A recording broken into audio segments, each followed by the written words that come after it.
बिस्मिल्लाहिर्रहमानिर्रहीम। एक बार फिर आपको नई सुबह के साथ खुशामदीद करते हैं। सुबह सवेरे पाकिस्तान में मैं उमाया खान और मैं हूँ Shahzeb Ahmed. Once again a very good morning जी। एक नया आगाज़, एक नए दिन का आगाज़ भी है, साथ साथ बहुत सारी खबरें भी हैं, बहुत सारी अपडेट्स भी हैं, बहुत सारे फॉलोअप्स भी हैं।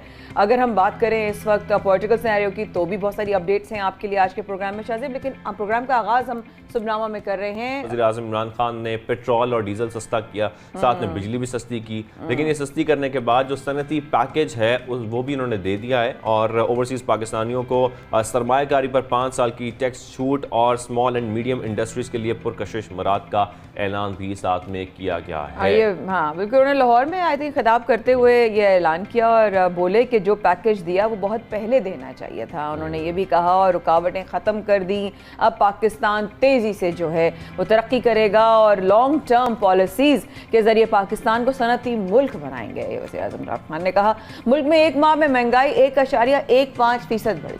बिल्कुल, और मजमूई शरह की अगर बात करें तो 12.24% हो गई है महंगाई, जबकि इदारा शुमारियात के ताज़ा अदाद-ओ-शुमार जारी कर दिए गए हैं जिसमें एक माह में टमाटर की कीमत 200% तक इजाफा उसमें रिकॉर्ड किया गया है। टमाटर की कीमत यानी कि अगर 200% तक इजाफा हो जाएगा सिर्फ टमाटर की कीमत में तो कितना फ़र्क पड़ेगा। जब हम कहते हैं ना कि घरों का सामान लेने जाना है, घर का बजट बनाना है, उसमें कमी होती जा रही है, उसकी वजह ये है कि चीज़ें महंगी होती जा रही हैं। और आप नॉर्मल बेसिक शादी करें ना, घर में जिस तरह की चीज़ें होती है।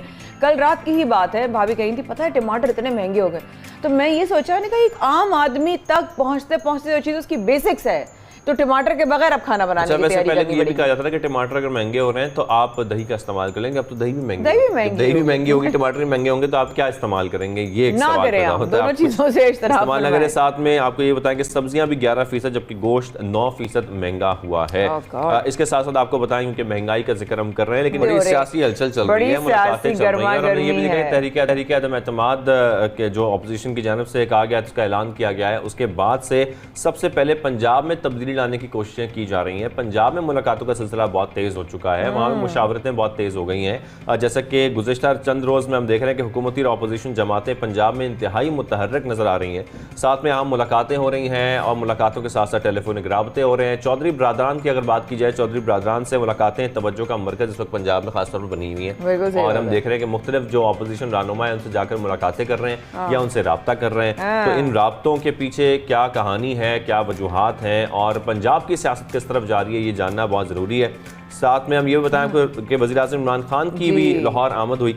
ये भी हम देख रहे हैं कि पंजाब पे सब बड़ा जोर चल रहा है, चाहे ऑपोजिशन हो, क्या मामला चल रहे हैं, क्या हो रहा है, क्या होने वाला है, क्या खदशात हैं, बहुत सारे सवाल जो है वो जहन में आते हैं शाहज़ेब। और हमें ज्वाइन किया है आज गालिबन हम गलत नहीं हूँ तो के इंसाफ उस्मान बसरा साहब ने। बिल्कुल, उस्मान बसरा साहब हमारे साथ मौजूद हैं। उस्मान बसरा साहब को खुशामदीद करेंगे सुबह सवेरे पाकिस्तान में। उस्मान बसरा साहब, जिस तरीके से हम देख रहे हैं कि पंजाब में सियासत जो है वो हम देख रहे हैं खास तौर पर और मुलाकातों का सिलसिला भी वहाँ पर जारी है, ज़रा बताइएगा कि पीटीआई के लिए कोई फिक्र की बात है या नहीं है अगर सिर्फ पंजाब की बात की जाए तो? बिस्मिल्लाहिर्रहमानिर्रहीम। एक तो आपका बहुत शुक्रिया। देखिए अल्हम्दुलिल्लाह पाकिस्तान तहरीक इंसाफ के लिए और हमारी हुकूमत के लिए, हमारे इत्तेहादियों के लिए कतई कोई परेशानी की बात सिरे से नहीं है। ये अब मुत्तहिदा अपोजिशन बराए तहफ़्फ़ुज़ बदउनवानी जो है उनके बैनर तले इकट्ठे जितनी भी जमातें हैं, ये बेचारे क्योंकि इक़्तिदार से बड़े अरसे के बाद दूर हुए हैं, बड़े अरसे के बाद इनकी दिहाड़ियाँ लगना बंद हुई हैं, बड़े अरसे के बाद ये एवन फील्ड के अंदर कोई नई प्रॉपर्टीज़ नहीं ख़रीद पा रहे, बड़े अरसे के बाद कोई नए सरे महल टाइप चीज़ें उनकी ख़रीदारी नहीं हो रही, तो बेचारे बड़े परेशान हैं और घबराए हुए हैं। ये तो कभी सोच भी नहीं सकते थे कि पाकिस्तान के अंदर ये सलीमुल्लाह और कलीमुल्लाह का जो मकरू खेल जारी था बड़े अरसे से, कभी तुम्हारी बारी अब मेरी बारी, अब मैं तुम्हारे पेट फाड़ूंगा, अब मैं तुमसे हिसाब लूँगा, अब तुम कौन हो, ओए जरदारी, ओए नवाज शरीफ वाले।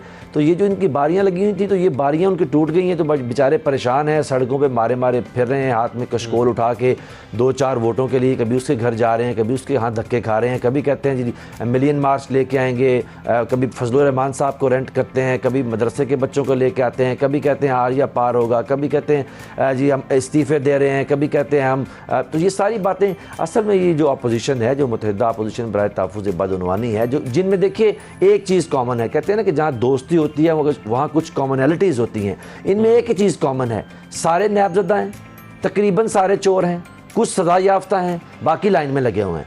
तो ये सारे के सारे अपनी चोरी बचाने की एक मुहिम है जिन्होंने शुरू की हुई है और लोगों की आंख में धूल झोंक रहे हैं और हम उसको देख रहे हैं बैठ के। देखिए ना, प्राइम मिनिस्टर जब कहते हैं घबराना नहीं है तो अपनी कौम से भी कहते हैं आपने घबराना नहीं है मुश्किल हालात के अंदर, लेकिन बिलखसूस आप अपोजिशन से भी कहते हैं कि आपने घबराना नहीं है। हमें मालूम है कि आपकी टीटियाँ नहीं लग रही, हमें मालूम है कि आपकी जो चोरी चकारी का एक बाजार यहाँ गर्म था वो ठंडा पड़ गया है, हमें मालूम है कि आप सब नैब के सामने खड़े हैं, हमें मालूम है कि आपके पास मनी ट्रेल कोई नहीं, लेकिन इस सब के बावजूद भी घबराना नहीं है, हौसला रखें, कानून भी अपना रास्ता बनाएगा। तो ये सारी जो भाग दौड़ है दरअसल ये सिर्फ ये है अपोजिशन की हद तक खबरों में रहने की जुस्तजू है। लेकिन कोई एक सब्सटेंशियल काम जो इस अपोजिशन ने यहाँ किया हो, किसी कानून साजी में हिस्सा लिया नहीं लिया, पार्लियामान के फ्लोर पर खड़ा होकर लोगों की बात की नहीं की, नैब पे तबर्रा करते हैं पार्लियामेंट में खड़े होके, सड़कों पे इमरान खान को गाली देते हैं, इसके अलावा उनका काम कोई नहीं। तो बेचारे क्योंकि अब इसके अलावा काम कोई नहीं तो खबरों में तो रहना ना। देखिए आप सुबह उठी हैं, माया एक प्रोग्राम कर रही हैं, वो बात कर रही हैं, आप साथ बैठे हैं, आप उनकी बात कर रहे हैं, बस यही हासिल मकसूद है इनका बेचारों का, इसके अलावा कुछ नहीं है। आप मुझे बताएं, अगर आप इमरान खान को समझते हैं उनकी हुकूमत ठीक नहीं, मैं अपोजिशन से पूछता हूँ भाई हिम्मत करो ना, हिम्मत करो, इस्तीफे दे दो, लाओ इस्तीफे ला के मुंह पे मारो स्पीकर के कौमी असम्बली के अंदर, पंजाब असम्बली में, अल्लाह अल्लाह खैर सलाह। सिंध असम्बली को छोड़ दो ना, मार्च क्यों कर रहे हो भाई? डाके तो सारे सिंध के अंदर हैं, कराची के अंदर 3 दिनों के अंदर 12,000 राजधानी की वारदातें हुई हैं और मार्च लेके आ रहे हैं इस्लामाबाद। मतलब आप यकीन करिए कि कोई शर्म इनको छू के नहीं गुजरी।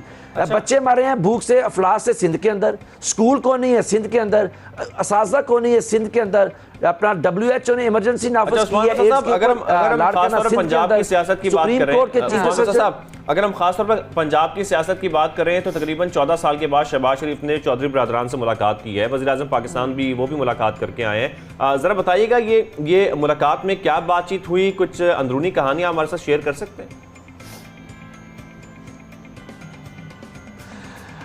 देखिए अंदरूनी कहानी तो अगर तो मैं कुछ ज़ेब दास्तां के लिए बढ़ा के आपके सामने पेश करूं तो वो तो आप जितनी भी खोदेंगे उसके अंदर एक ही चीज़ है, और चीज़ ये है कि हमारे इत्तेहादी, वो चौधरी बरादरान हो, वो MQM हो या दीगर, हमारे साथ जेल्ड हैं, जुड़ के खड़े हुए हैं और प्राइम मिनिस्टर के विजन को सपोर्ट कर रहे हैं। That's it. अब मसला ये है कि क्योंकि ये सियासत है, हम देख रहे हैं कि ये जो अपोजिशन है इसका किरदार क्या है, बद किरदारी इनका एक खासा है। ये लोग पाकिस्तान के अंदर छांगा मांगा की सियासत से परवान चढ़े हैं, ये लोग ज़मीरों की मंडी और उसकी ख़रीदो फरोख्त में माहिर हैं। जब ये कहते हैं ना आपको कि जी हमारे बड़ा तजर्बा है, तो तजर्बा किस बात का है भाई? पाकिस्तान तो खड़ा हुआ बेचारा आज भी वहीं के वहीं पॉइंट जीरो के ऊपर, तो इनका तजर्बा किस बात का? इनका तजर्बा है लोगों के ज़मीर खरीदने का। तो क्योंकि ये कोशिश कर रहे हैं उस्मान साहब, हाँ जसमान से बिल्कुल कह रहे हैं, वो मैं ही चाहती थी कि अपनी जवाब से ना आप एक चीज़ ज़रूर जोड़िएगा, साथ साथ शाहजेब के सवाल का भी आप जवाब दे रहे हैं कि क्या काफ लीग की सपोर्ट ताहाल PTI को हासिल है या नहीं, ज़रा इसको भी एलैबोरेट करते हुए जाइएगा। जी उस्मान साहब। देखिए जो कल प्राइम मिनिस्टर के साथ भी वहाँ पे बात हुई है और उसका हासिल वसूल भी यही है कि जो मोना सलाई ने उस दिन बड़े एक खुल के दबंग अंदाज से प्राइम मिनिस्टर के सामने अगले रोज़ भी कहा था, वही चीज़ है, कल भी वहीं खड़ी हुई है। देखिए चौधरी बरादरान जो हैं पॉलिटिक्स के अंदर बड़े ज़ीरक लोग हैं, ये कोई आजकल के सियासतदान नहीं है कि बड़े कोई इत्तफाकी तौर पर कोई जीत के आ गए और असम्बली में पहुँच गए हैं। ये बड़ी लंबे से इस सारी खिचड़ी को जो पकती है इसको देखते रहे हैं। सबको मालूम है, सबको मालूम है, सबको खबर है, वज़ीर-ए-आज़म इमरान खान मजबूत तरीन आदमी है, पाकिस्तान की तारीख का मजबूत तरीन आदमी है जो ईवान में खड़ा हुआ है। उनके बिना पाकिस्तान का सियासी मुस्तकबिल नहीं है। और अभी जो मुस्तकबिल करीब के अंदर इमरान खान और तहरीक इंसाफ के बगैर ईवानी इक़्तिदार का कोई मुस्तकबिल नहीं है। तो मुझे बताइए कि चौधरी बरादरान हों या कोई भी हमारे एलाइज हों, क्या वो हो सकता है कि वो किसी खेल का हिस्सा बने जिसका कल को कोई इंजाम ही नहीं है? देखिए ये लोग चौधरी बरादरान को भी मालूम है, जो कि उन्होंने कल खुल के उसका जिक्र भी किया है। उन्होंने कहा कि देखिए इमरान खान साहब हों, उनकी हुकूमत हो, इसको हटाना अभी किसी मंजरनामे में कोई ऐसी चीज़ डॉट्स नहीं जुड़ रहे हैं कि इनको हटाया जा सकता है। तो अगर ये कोशिश होगी भी तो क्या होगा? इमरान खान उनकी हुकूमत और मजबूत होकर खड़े होंगे। मसला ये है कि वो ना सिर्फ हमारे साथ जुड़ के खड़े हुए हैं। देखिए रिजर्वेशन हर एक की होती हैं, एक घर के अंदर हर इंसान की अपनी सोच है। इन पार्टीज़ की जो हमारे साथ एलाइज हैं इनकी अपने मंशूर हैं, अपने सोच है, ये अपने अपने हलकों से इलेक्शन लड़के अपने अपने मसाइल को लेके पार्लियामान के अंदर आए हुए हैं। वो हमारे घर के अंदर 100 इख्तलाफ हो सकता है, लेकिन ये नहीं हो सकता कि बाहर से उठ के आप आ जाएं और कहें कि इस घर के अंदर नकब लगा लेंगे। ये मुमकिन नहीं है। इसको चौधरी बरादरान ने भी और हमारे बाकी एलाइज ने भी इसको ताबीर किया है। ये तमाशा लगा हुआ है, तो कोई आदमी इस तमाशे, इस सियासी नौटंकी का हिस्सा बनने को तैयार नहीं है। मासोए उनके जिनकी टीटियां बंद हुई हैं। देखिए माया, आप और मेरे भाई शाहज़ेब, आप इसको थोड़ा देखिए। ये बड़ी तकलीफ का अमर है। ये पाकिस्तान मुस्लिम लीग नून के लिए ये कोई आसान काम नहीं है। 35 साल से बिला शिरकत गैर पंजाब में हुकूमत की और मरकज में हुकूमत की, 3 दफा की वजारत उज़्मा है। बिला शिरकत गैर शाहाना जिंदगी थी, बादशाह थी, और आज अदालतें हैं और मनी ट्रेल का सवाल है और कह रहे हैं लाइए, बताइए, लाओ, दिखाओ हमें अपने आमाल नामे। ये बड़ा मुश्किल है कि कल को मुतलकुल अन्नान थे और सरकारी हेलीकॉप्टर में नाश्ते लेके जाते थे और आज सारी यात्रा हो रही है नैब की। तो इनके लिए बड़ा मुश्किल है बेचारों के लिए। और ये ज़मीरों के खरीदने के मास्टर हैं। ये समझते हैं कि सेनेट के अंदर जिस तरह इन्होंने इस्लामाबाद की सीट के ऊपर हमारे कुछ वोट खरीद लिए थे, तो ये समझते हैं कि शायद ऐसा कोई मामला ये दोबारा कर लेंगे। लेकिन जब वोट की बारी आती है इमरान खान के ऊपर, तो पाकिस्तान तहरीक इंसाफ जो एलाइज हो, उनको पता है कि पाकिस्तान का मुस्तकबिल इमरान खान से जुड़ा हुआ है। इस वोट पे कोई कॉम्प्रोमाइज नहीं करेगा। तो ये सारी जो भागदौड़ ये कर रहे हैं, दैट विल बी कैलकुलेटेड।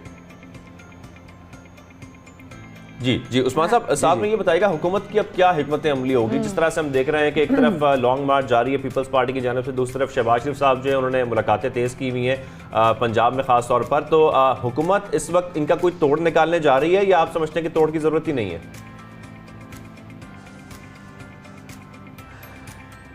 देखिए शाहज़ेब, एक बात याद रखिएगा कि सियासत के सीने में दिल नहीं होता है। यहाँ तोड़ निकाले नहीं जाते हैं, तोड़ करके बैठे हुए हमको यहाँ पे जो है ना चाय कॉफ़ियाँ नहीं उड़ा रहे इस्लामाबाद के अंदर बैठे हुए, और ना पंजाब के अंदर हम कोई जो है सरकारी माल के ऊपर जो है वो हलवे खा रहे हैं बैठ के। ऐसा कुछ नहीं हो रहा। असल में मुस्लिम लीग नून को मालूम है, देखिए ना 7 अरकान मुस्लिम लीग नून के खुल के एक हमने टिप ऑफ एन आइसबर्ग के तौर पे इनके सामने खड़े किए हुए हैं कि ये 7 तो वो हैं जो हैं आपकी जमात में, लेकिन 7 इमरान खान साहब का दे रहे हैं। तो 7 तो वो हैं, 21 वो हैं जो इनको मालूम है कि 21 वो हैं जो अभी टिप ऑफ एन आइसबर्ग के नीचे हैं। तो हम तो कह रहे हैं भाई कि मरकज के अंदर भी हमने इनको मालूम है। देखिए ना किस तरह मुमकिन है शाहज़ेब और माया, आप देखिए इसको ज़रा गौर कीजिए कि सेनेट ऑफ पाकिस्तान जो ईवान बाला है उसमें अक्सरियत है मुत्तहिदा अपोजिशन बराए तहफ़्फ़ुज़ बदउनवानी की, और बिल पास होते हैं हुकूमत के। इनके लोग एब्सेंट होके गैर हाज़िर रह के हुकूमत की तायद करते हैं। तो जहाँ पे इनकी अक्सरियत है वहाँ तायद हुकूमत के पास है, और जहाँ इनकी अकलियत है पंजाब असम्बली और आपकी जो मरकज़ी कौमी असम्बली है उसके अंदर, वहाँ इनकी अकलियत है, वहाँ ये कहते हैं हम तरीके अदम एतमाद लेके आएंगे। हम तो कहते हैं भाई मैदान भी हाजिर है, घोड़ा भी हाजिर है, भाई मर्द बनो ना, बहादुरी करो, एक सिंपल कागज़ के ऊपर तरीके अदम एतमाद सबमिट करवाओ। अगर नंबर पूरे हैं तो आपको पता चल जाएगा इंशाल्लाह ताला कि वो जो 20 के करीब अरकान कौमी असम्बली में इस अपोजिशन बराए तहफ़्फ़ुज़ बदउनवानी के वज़ीर आज़म की तायद में खड़े होते हैं, वो जब खुल के सामने आएंगे इनकी सियासत का धड़न तख्ता हो जाएगा। ये सिर्फ खबरों में रहने की एक जंग है। देखिए ना पहले आर या पार की डेट दी, हम भूले तो नहीं है ना, हमारी कोई हमें कोई मंजरिया तो नहीं है कि हम भूल गए हैं। आर या पार की तो डेट दी थी, तो वो आर या पार नहीं कर सके। जो इस्तीफे इनके पास पड़े हुए हैं वो इस्तीफे ना दे सके, ना वो स्पीकर को पहुंचे, ना वो कायदीन को पहुंचे, और आर या पार जो है खुद बजाते खुद वो बेचारा धड़न तख्ता हो गया। डेट दे के आर या पार नहीं कर सके तो मफरूज़ों पे कायम की हुई अदम एतमाद कैसे करेंगे? हम तो रोज़ कह रहे हैं भाई, आपके प्रोग्राम के तवस्सुस से दोबारा कह रहे हैं कि लाओ दिखाओ भाई, आओ ना, करो अदम एतमाद, पंजाब से शुरू हो जाओ, करो, अगर हिम्मत है तो करो। आपको लग पता जाएगा कि आटा चीनी का भाव क्या है। आप समझते हैं, आप तो कहते थे इमरान खान को सियासत नहीं आती। इमरान खान ने तुम्हें उन दरों के ऊपर वहाँ पे जाके कशकोल लेके तुम वोट मांगते फिर रहे हो जिनको तुम लोगों ने अपने घर फातह खाने के लिए आने नहीं दिया था। तुम कहते हो इमरान खान को सियासत नहीं आती, उसको वो सियासत आती है जो तुम्हारे ख्वाब में भी नहीं है। वो तन तनहा खड़ा हुआ है, पाकिस्तान की सारी करप्ट चोर टोला एक तरफ खड़े हुए और इमरान खान का बाल भीगा नहीं कर सके। ठीक है, आपका कमेंट हमारे पास आ गया। उस्मान बसर साहब बहुत शुक्रिया, आपने शो में ज्वाइन किया और इस पर जो है वो बातचीत की। Thank you very much for coming. आगे बढ़ते हैं और आगे बढ़कर हमें, क्योंकि बहुत सारे मसाइल हैं, जिक्र किया जा रहा है बार बार महंगाई का, हमने अपने शुभनामा में भी जिक्र किया महंगाई का, कि महंगाई जिस तरीके से बढ़ती जा रही है उसमें आवाम का क्या हाल होगा। वो आवाम का हाल तो हम आपको दिखाते रहते हैं, जो शहरियों का कहना है वो भी दिखाते रहते हैं जब पेट्रोल महंगा होता है। लेकिन अभी रिसेंटली पेट्रोल सस्ता हुआ है, उस पर शहरियों को क्या रद्द-ए-अमल है ये भी हमने जाना। लेकिन साथ में हम जिस तरीके से देख रहे हैं कि दूध की कीमत में हर कुछ अरसे बाद माया इजाफा हो जाता है। बिल्कुल ऐसे ही है। कराची में डेयरी फार्मर्स ने दूध की कीमतों में फिर मनमाना इजाफा कर दिया। अगर मैं तो आप लोगों को तफसील भी शेयर करें हम दोनों, तो दूध फी लीटर 10 रुपये और दही 20 रुपये किलो महंगा हो गया। दूध की नई कीमत 150 रुपये लीटर और दही की 220 रुपये लीटर हो गई। यानी कि या अल्लाह, मैं क्या इसके आगे दूध दही हो गया। अगर हम चिकन की बात करें तो वो भी 400 रुपये से बढ़ चुकी है कि इलेक्ट्रिक ने नेपरा से बिजली 3 रुपये 40 पैसे फी यूनिट महंगी करने की दरखास्त भी कर दी है। इसी पर बात करने के लिए हमें ज्वाइन किया है रुकन कौमी असम्बली रहनुमा तहरीक इंसाफ आलमगीर खान साहब ने। आलमगीर खान साहब, आपको खुशामदीद कहेंगे सबसे पहले पाकिस्तान में।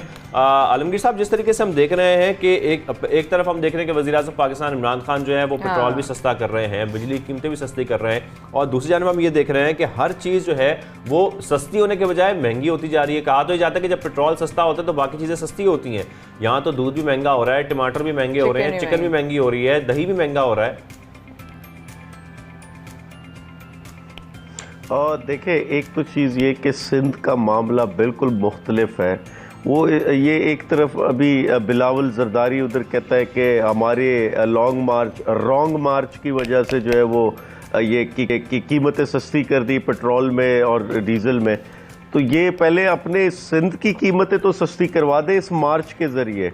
ये मार्च जो इन्होंने कराची से निकाल रहे कश्मीर तक, तो कश्मीर तक तो जो कमिश्नर रेट्स ये लोग जारी करते हैं, जो सरकारी रेट्स होते हैं मुख्तलिफ अशिया की, उस पर तो पाबंद करे ना दुकानदार को, उस पर तो पाबंद करे एक आरती वाले को कि उस पर खरीदो फरोख्त करे। ये और इस पर ये क्यों नहीं होता? क्योंकि ये डीसी का काम होता अपने इलाके में पाबंद करवाना, और डीसी यहाँ पे एक सियासी, ऐसा लगता है एक सियासी कारकुन है पीपल्स पार्टी का। या डीसी का काम सिर्फ ये रह गया है कि जमीनों के खाते कैसे चेंज करने, जमीनों पर कब्जा कैसे कराना है, और बिलावल हाउस पर पैसा, जो वहां पर कब्जे का पैसा होता है वो पहुंचाना होता है इनको। ये अपना काम तो कर नहीं रहे, अपनी जिम्मेदारी तो अंजाम नहीं दे रहे। हर रोज कमिश्नर के रेट्स जारी होते, चाहे वो दूध है, चाहे वो गोश्त है, चाहे वो सब्जियां हैं, इन सब चीज़ों के रेट्स जारी होते, लेकिन कोई पाबंदी नहीं होती इस पे, और कोई पीछे से चेक एंड बैलेंस नहीं, कोई पूछताछ नहीं। या गोदामों से 1,68,000 टन पूरा गंदम गायब हो जाती, जखीरा अंदोजी होती, उस वजह से महंगाई उस वजह से बढ़ती क्योंकि डिमांड सप्लाई सारी इफेक्ट कर देते, लेकिन कोई पीछे चेक एंड बैलेंस नहीं, कोई पूछताछ नहीं। और फिर ये लोगों की आंखों में धूल झोंकते वो रॉन्ग मार्च करने निकल पड़े और इस्लामाबाद में हिसाब किताब लेने निकल पड़े। ऑब्वियसली आलमगीर साहब, लेकिन कराची जो है ना वो माशियत का जो है वो हब समझा जाता है और सबसे ज़्यादा रेवेन्यू कराची से मिलता है। कराची से बहुत सारे लोगों के ऑब्वियसली घर चलते हैं और माशियत का इतना बड़ा हिस्सा होने के बावजूद कराची वालों को कभी रिलीफ नहीं मिलता। आपको क्या लगता है इसका जिम्मेदार कौन है? देखिए, कराची बदकिस्मती से उस सूबे में मौजूद है जहां पीपल्स पार्टी की 14 साल हुकूमत है यहाँ, और कराची में इन्होंने बल्दियाती इख्तियारात नहीं दिए, एडमिनिस्ट्रेटिवली इसको एम्पावर नहीं किया, वसाइल की मुंतकिली नहीं हुई, फंड्स की मुंतकिली नहीं होती। एक ऊपर से ये काबिज रहते, चाहे वो सेहत का शोबा हो, चाहे वो तालीम का शोबा हो, चाहे वो बल्दियात का शोबा हो। आज कराची पानी को तरस रहा है, या सड़कें टूटी फूटी है, कचरा नहीं उठाया जा रहा, नालों की सफाई नहीं हो रही।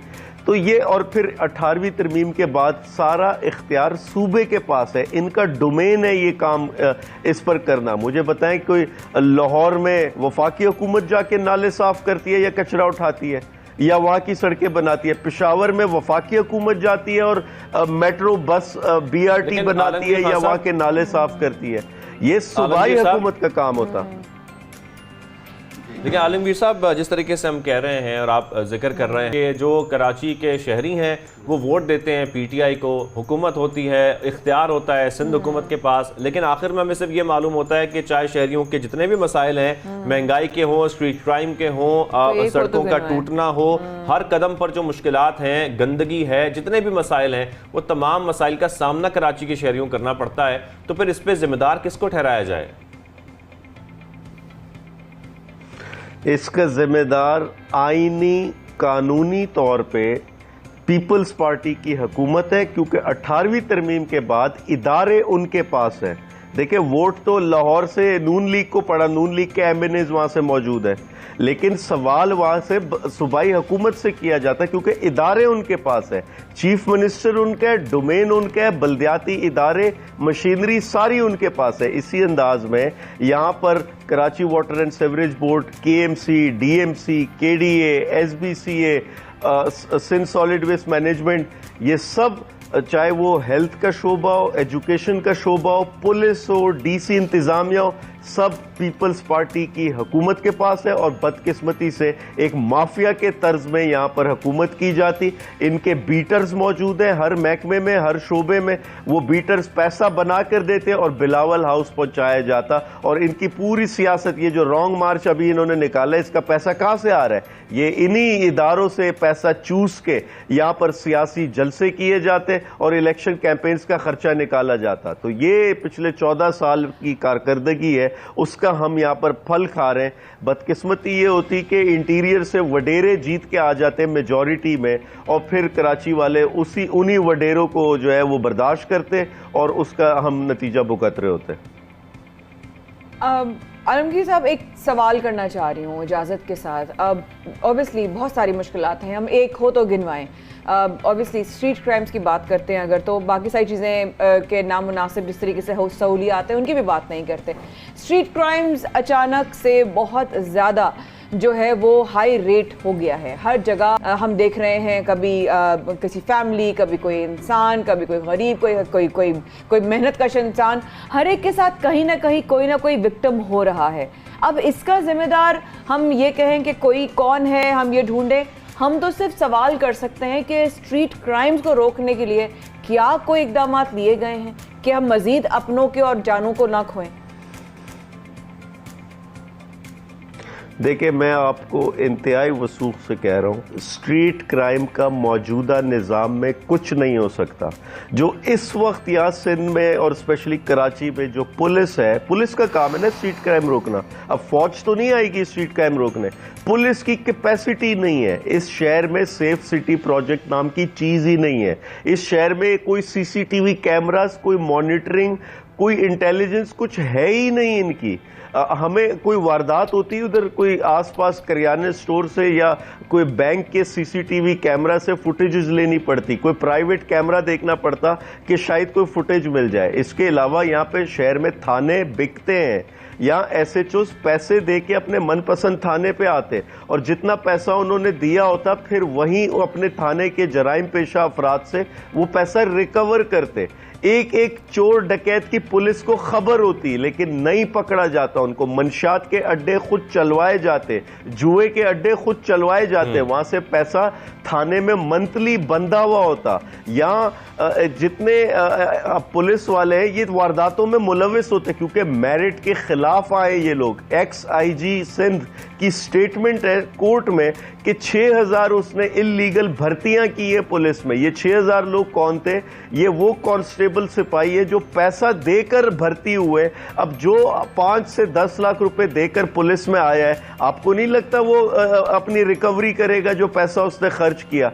इसी अंदाज में कोई प्रोफेशनलिज्म नहीं है यहाँ पे, पुलिस की कोई ट्रेनिंग नहीं है यहाँ पे। और साथ ही ना इनके पास फंड्स होते, ना इन्वेस्टिगेशन इनके पास। बिल्कुल आपका पॉइंट हमारे पास आ गया आलमगीर साहब। साथ में मैं आपसे ये भी जानना चाहता हूँ, जिस तरीके से हम बात कर रहे हैं दूध की प्राइसेस बढ़ने की, मनमाना इजाफा किया जाता है हर कुछ अरसे के बाद। अगर इसी तरह से इजाफा किया जा रहा है और 18वीं तरमीम का आप कह रहे हैं कि उसके बाद हुकूमत सिंध का ये काम है कि उसको कंट्रोल करें, लेकिन पीटीआई आप समझते हैं कि कोई एहतजाज करेगी, कराची के शहरियों के लिए आवाज बुलंद करेगी? देखिए, इस वक्त तहरीक इंसाफ पूरे सिंध में एहतजाज कर रही है। हमारा घोटकी से सिंध हकूक रैली हमने शुरू की है और वो बुनियादी तौर पे जो पिछले 15 साल इनकी कारकर्दगी है, जिसमें ये वफाकी हुकूमत का हिस्सा भी रहे, इनका वज़ीर आज़म भी था, इनका सदर भी था, तो हम सिंध में यही सवाल लेके निकले कि इन सालों में इनकी जो कारकर्दगी रही है, जो इन्होंने इस सूबे में मिसमैनेजमेंट की है, जो करप्शन की है, जो मेरिट की धज्जियां उड़ाई है, जो इन्होंने इदारों का बेड़ा गर्क किया है, तो उस पर भरपूर रैली की जा रही है। और ये महंगाई हो, बैड गवर्नेंस हो, करप्शन हो, ये सब इनकी कारकर्दगी के नताइज है और अवाम भुगत रही है। तो भरपूर अवामी शिरकत हो रही है। लाड़काना में मैं खुद गया, बहुत बड़ा जलसा हुआ है वहाँ पे। कल नवाबशाह में अवाम की बड़ी तादाद आई है। तो ये लोग इनके खिलाफ हैं, इनकी नफरत में हमारी रैली ज्वाइन कर रहे हैं। बहुत शुक्रिया आलमगीर खान साहब, आपने हमें ज्वाइन किया। और जिस तरीके से महंगाई बढ़ती जा रही है, खासतौर पर दूध के प्राइसेस की हम बात करें तो उसकी कीमत में मनमाना इजाफा हो रहा है। बहुत शुक्रिया, आपने शो में हमें ज्वाइन किया। हम छोटी सी ब्रेक लेते हैं, ब्रेक के बाद वापस आते हैं, बहुत सारे मौज़ूआत पर बात करनी है।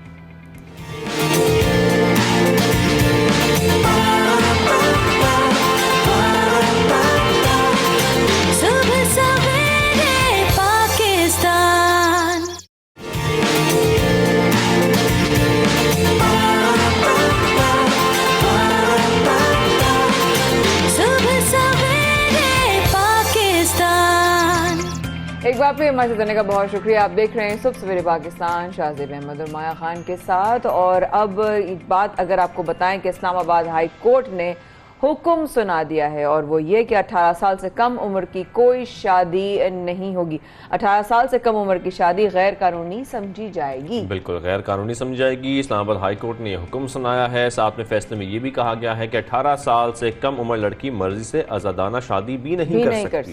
यानी कि अगर कराना चाहे या वो खुद भी करना चाहे, वो तब भी नहीं कर सकती। इस हुक्म का जो हुक्म दिया गया है इस्लामाबाद हाई कोर्ट की जानिब से, उस फैसले में ये सब कुछ कहा गया है। इसी पूरे मामले को समझने के लिए, जानने के लिए और इसकी क्या इंपॉर्टेंस है, कितना ज़रूरी था ये हुक्म सुनाना, इस पर बात करने के लिए हमारे साथ मौजूद है माहिर कानून रमशा चौधरी साहिबा।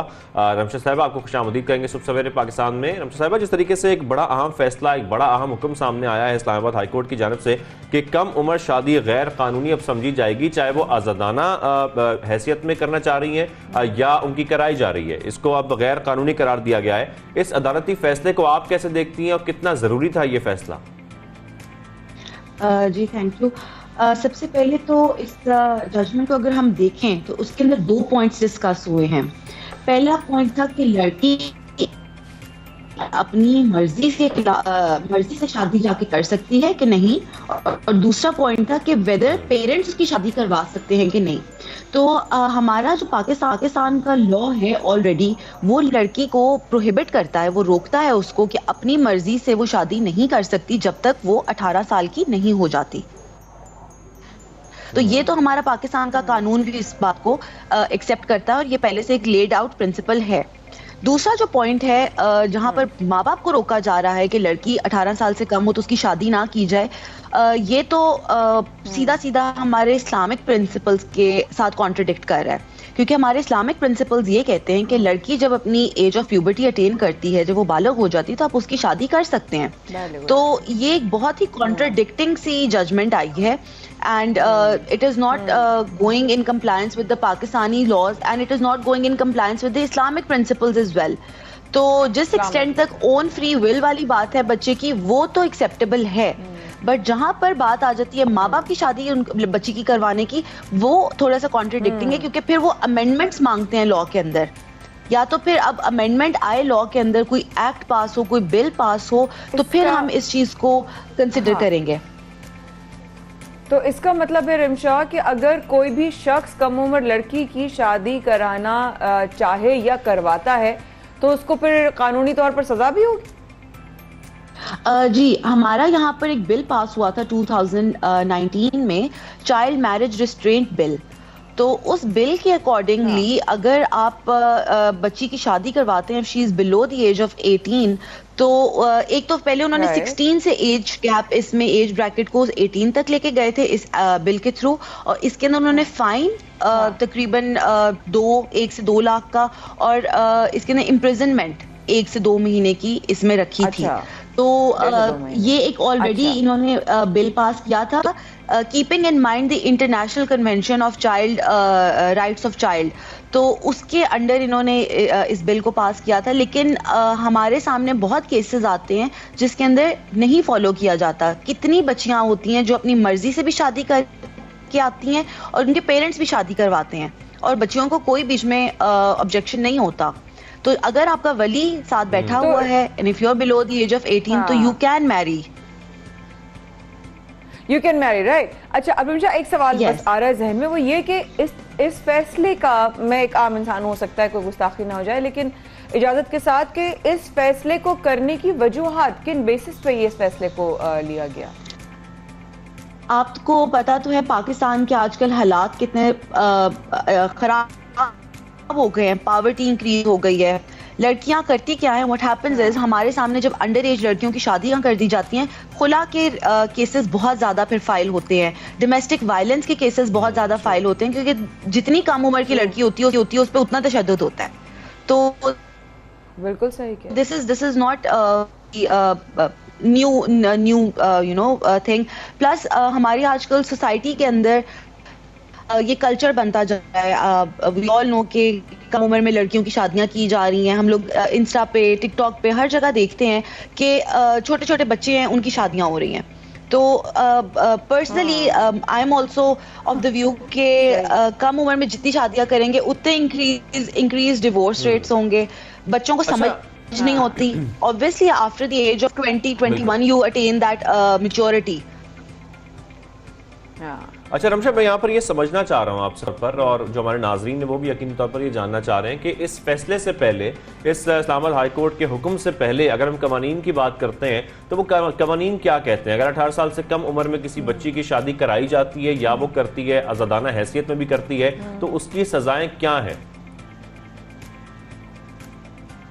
जी, तो हमारे पीपीसी के अंदर कुछ प्रोविजंस हैं जिसके अंदर अगर लड़की अपनी मर्जी से शादी कर लेती है तो पीछे से माँ बाप लड़के पर और लड़की पर पर्चा कटवा देते हैं, या मोस्टली लड़के पर ही पर्चा कटवाते हैं और कहते हैं कि हमारी लड़की अबडक्ट हुई है तो उसको किडनैप किया गया है for the purpose for the purposes of जिना और for the purposes of illegal acts.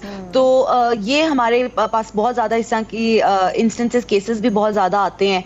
Court के अंदर फिर लड़की को लाया जाता है, फिर लड़की फिर खुद वहाँ पे पेरेंट्स के सामने कोर्ट में बयान देती है जिसमें कहती है कि I want to go with either my parents और आइदर विद द गाय।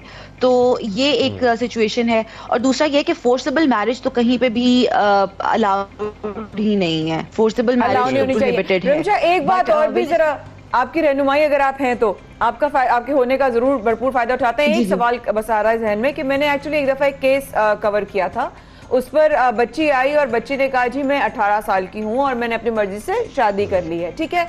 अच्छा, हमें इत्तेफाक से उनकी वालदा ने हमें राब्ता किया हमसे और ने कहा जब मेरी शादी को ही जो है वो 16 साल हुए तो ये 18 साल की कैसे हो सकती है। तो एक ये चीज़ कि जाली जो कागजात बनवा लेते हैं कि हम 18 साल के हैं या 18 साल से जायद हैं, ये भी जो व्हाटएवर, उस पर भी थोड़ा सा अगर काम हो सके तो। जी देखिए, निकाह नामा जब आप फिल आउट करते हैं तो आपने अपना बे फॉर्म या आपने अपने आईडी कार्ड्स वगैरह दिखाने होते हैं, वो ऑथराइज्ड आपने डॉक्यूमेंट्स यूज़ करने होते हैं। इसमें तो फिर नादरा का रोल बहुत ज़्यादा प्ले होगा, या इसमें जिस तरह से लास्ट टाइम हमें एक आपके साथ सेगमेंट किया था जिसके अंदर हम लोगों ने देखा था कि निकाह ख्वाह को टैब दिया जा रहा था तो नादरा के साथ एसोसिएटेड था। तो अब अगर हम इन दोनों को इंस्टेंसेस को साथ रख के देखें तो फिर एक सेंस बनती है कि कोर्ट्स जो हैं वो एक लाइन डॉट्स को कनेक्ट करके लॉ इन्फोर्समेंट को प्रॉपर कर रही हैं। तो इसमें तो फिर नादरा का रोल, जो आपके निकाह ख्वान होते हैं, उनका रोल बहुत ज्यादा इंपॉर्टेंस इसमें प्ले करेगा। राइट, थैंक यू आपने हमें वक्त दिया और माहिर कानून एडवोकेट रमशा चौधरी साहब हमारे साथ मौजूद थी। इस हवाले से इस्लामाबाद हाई कोर्ट ने जो हुक्म जारी किया है कि 18 साल से जो है वो कम उम्र बच्चियां जो हैं वो शादियां अपनी मर्जी से भी नहीं कर सकती, मतलब अगर उनकी मर्जी क्या होगी, घर वालों की मर्जी का। बहुत शुक्रिया रमशा आपके टाइम को, लेकिन उन्होंने भी ये क्लियर कर दिया कि कोई भी अगर इस उम्र से कम होगी, अगर घर वाले या कोई भी इन्वॉल्व होगा, उसके खिलाफ कानूनी कार्रवाई होगी। बिल्कुल, इसमें वालिदैन का भी एक किरदार है और ख़ासतौर पर जो बच्ची हैं, क्योंकि बहुत सारे केसेस ऐसे आते हैं कम उम्री की शादी के जो केसेस हैं उसमें अब जैसे कि बाकायदा तौर पर इस्लामाबाद हाई कोर्ट ने हुक्म सुना दिया है कि अब सजाएं दी जाएंगी, सख्त सजाएं दी जाएंगी। तो हम उम्मीद करते हैं कि अब ये केसेस थोड़े से रुक जाएंगे या हो सकता है कि इसमें कमी आ जाए, लेकिन खैर ये तो वक्त बताएगा, आगे चलकर हम इसमें देखेंगे। अब जो एक और अपडेट है वो आपको देना चाहेंगे, जो कि मैं हमेशा शादी, मुझे मौसम की जब बात होती है ना, शादी देखिए मौसम चेंज हो गया, मैं माया के चेहरे के मौसम देखूंगा। वैसे मौसम आज कुछ बदला लगा डेफिनेटली था, और उसकी वजह है महकमा मौसमियात के मुताबिक मगरिबी सिस्टम बलोचिस्तान के रास्ते सिंध में दाखिल होगा और बदीन, लाड़काना और जामशोरों में हल्की हल्की बारिश का इम्कान भी है। मजीद जानते हैं चीफ मेट्रोलॉजिस्ट सिंध सरदार सरफराज साहब से। बहुत आपने हमें ज्वाइन किया, आपने वक्त दिया।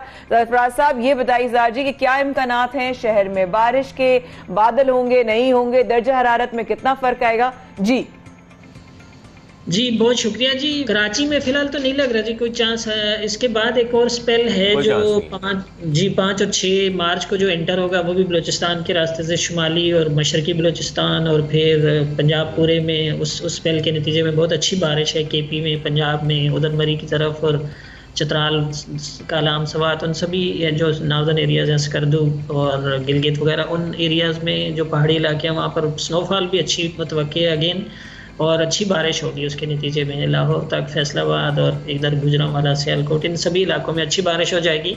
और दोबारा ईस्टर्न बलूचिस्तान से जब वो गुजरेगा तो अपर सिंध में फिर चांसेस होंगे उससे। तो देखें, दो अच्छी बातें हो गई। एक सवाल के बारे में गर्मी नहीं, गर्मी का आप पूछे, फिर मुझे एक और सवाल भी करना है सरदार साहब से। सरदार साहब सवाल ये करना था कि अभी तो शादी पूछ रहे गर्मी के बारे में, वो भी बताते चाहिएगा। हमने कल ये नोट किया कि एक बार अगर सर्दियां जाती हैं उसके बाद एकदम से गर्मी का मौसम आ जाता है। एक आम आदमी की अगर ऑब्जर्वेशन की बात करूं, हमने बहुत कम ऐसा देखा है कि एकदम से गर्मी और फिर उसके बाद हल्का सा फिर दर्जा हरारत जो है वो गिरता है। जैसे कि कल हमने नोट किया कराची में सुबह में 17 डिग्री था। तो क्या मौसम में फ्लक्चुएशंस और आएंगी? जी सरदार साहब। नहीं कोई इतनी ज़्यादा फ्लक्चुएशंस नहीं है।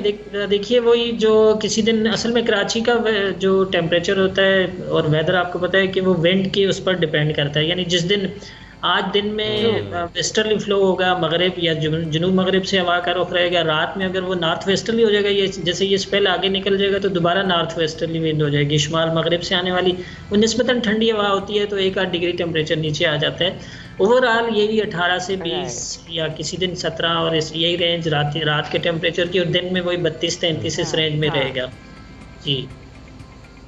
तो साहब साथ में मगरबी सिस्टम कितना मजबूत है? क्योंकि मैं जो खौफजदा हूँ ना वो गर्मी से हूँ कि अभी तो चले मौसम अच्छा चल रहा है, थोड़ी थोड़ी फुहार भी पड़ गई, लेकिन आगे आने वाले वक्त में जो गर्मी है ये किस किस्म की गर्मी आने वाली है, कितनी खतरनाक और कितनी शिद्दत से गर्मी आने वाली है? कोई रिकॉर्ड भी टूटने वाला है आप समझते हैं?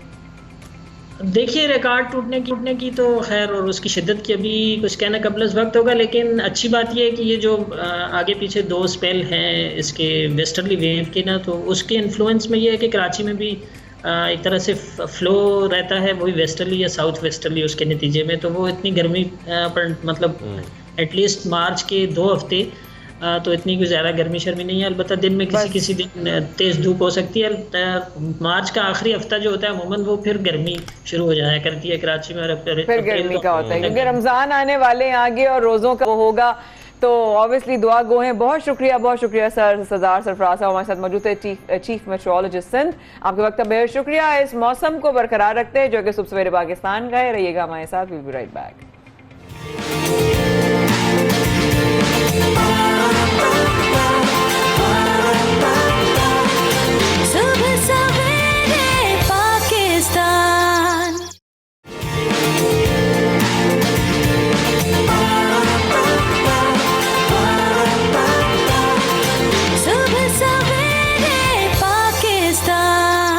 जब हमेशा हम प्रोग्राम में सेहत की बात ज़रूर करते हैं, सेहत से मुतालिक खबरें आपको ज़रूर देते हैं। जिस तरीके से हमने गुज़िश्ता रोज़ भी आपको दिखाया था कि फूड ट्रैप के हवाले से हमने आपको खबर दी थी कि खाना हमारा, हमें खाने के बारे में जानना कितना ज़रूरी है। जो चीज़ हम इनटेक कर रहे हैं जिस चीज़ का, खासतौर पर उसके बारे में आपको पता होना बहुत ज़रूरी है।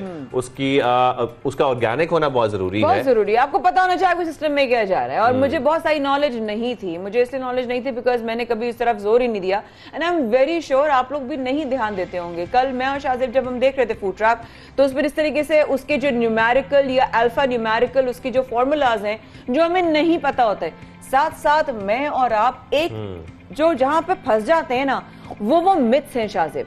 ये खाना है, ये नहीं खाना, डाइट करना है, उदासी आ जाती है, हाय डाइट हम कल से शुरू करेंगे, मंडे से शुरू करेंगे, थर्सडे से शुरू करेंगे। डाइट का सुनते ही एक डिप्रेशन सा तारी हो जाता है। क्यों डिप्रेशन तारी हो जाता है? और अक्सर लोग हमें, चाहे वो डाइटिशियन हो या ना हो, वो कोई भी हो, हर बंदा आजकल मशवरा दे रहा होता है। हाँ। वो मशवरों से क्या होता है कि आपके ज़हन में वो बातें बैठ जाती हैं कि भाई ये फला चीज़ नहीं खानी, इसको खाओगे, चॉकलेट खाओगे तो मोटे हो जाओगे, हाँ। गाजर खाओगे तो बिनाई अच्छी हो जाएगी। मतलब कुछ अच्छी बातें भी होती हैं और हो सकता है कि उसमें बहुत सारी जो मिथ्स हैं वो ठीक हो, मिथ्स ना हो। हाँ। लेकिन ये कि इसके बारे में जानना, सही हकाइक पता करना, मफरूजों की बुनियाद पर हम कोई भी डाइट प्लान अपना नहीं बना सकते। और ऐसे हम लोगों की बातें सुनते रहेंगे तो फिर तो हमारा क्या हाल होगा? भाई एक इंसान मीठे का शौकीन है, उसको शौक है मीठा खाने का, भाई मीठा नहीं खाओ, वो तो क्रेविंग से ही खत्म हो जाएगा, उसको तो है ही उसका स्वीट टूथ, क्या करे?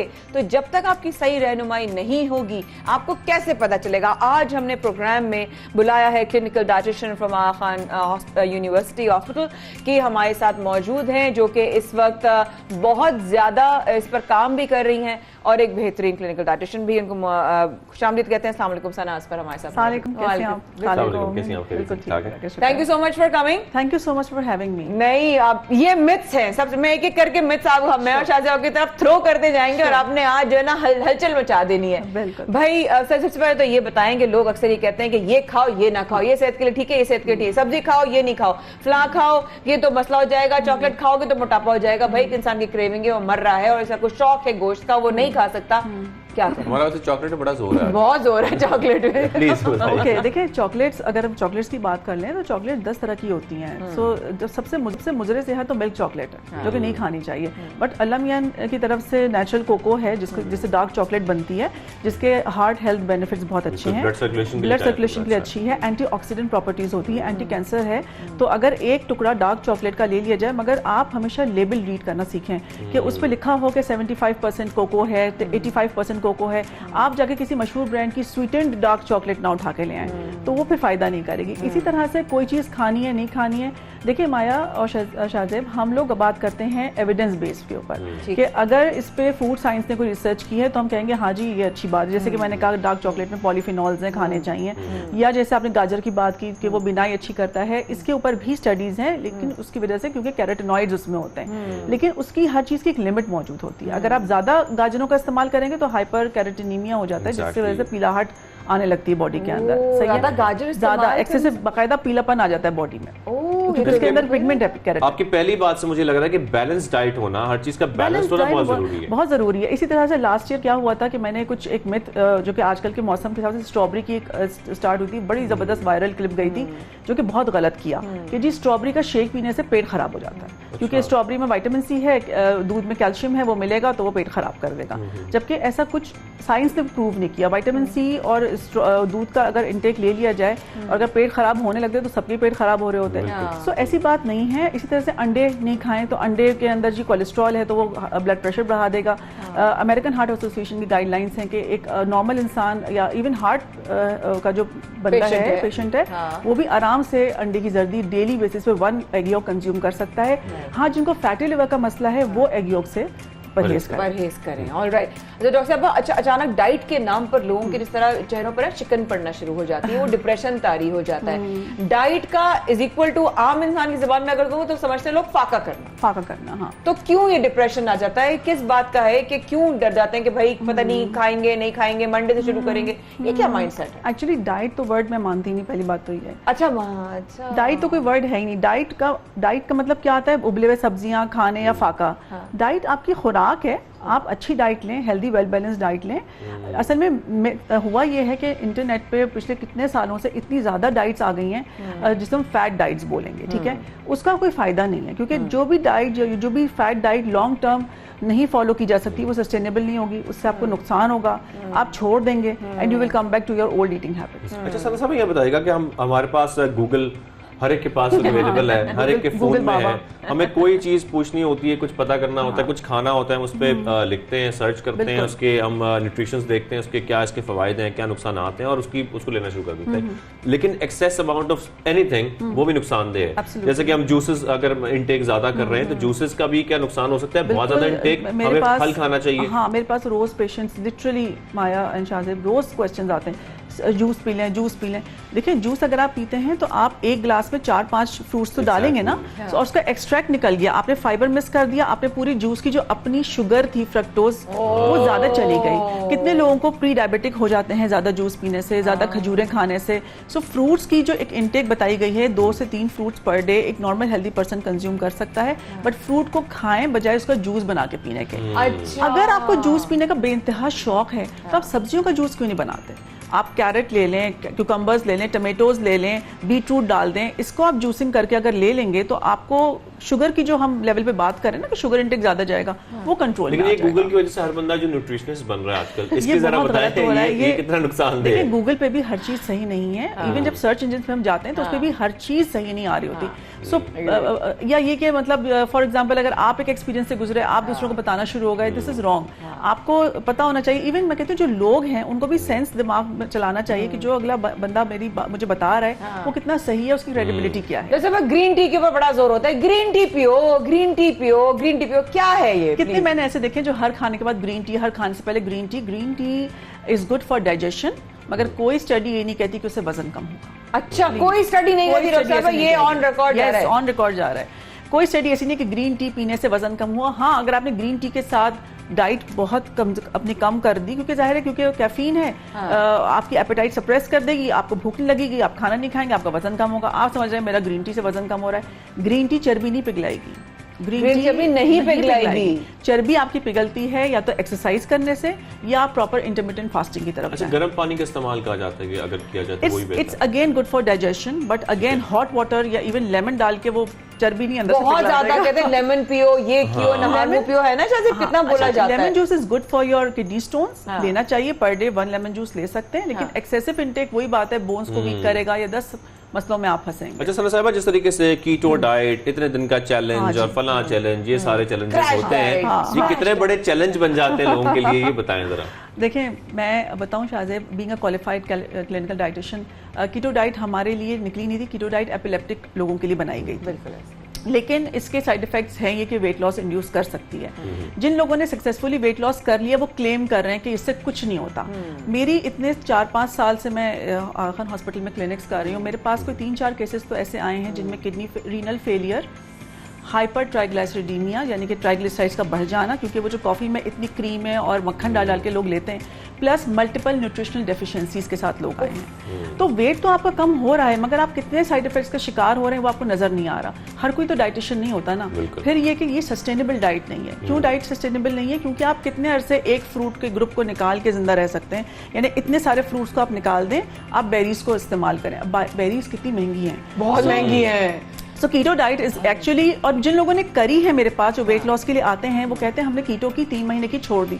तो मैं सवाल करती हूँ क्यों छोड़ी? अगर इतनी अच्छी डाइट थी तो करते भाई उसको।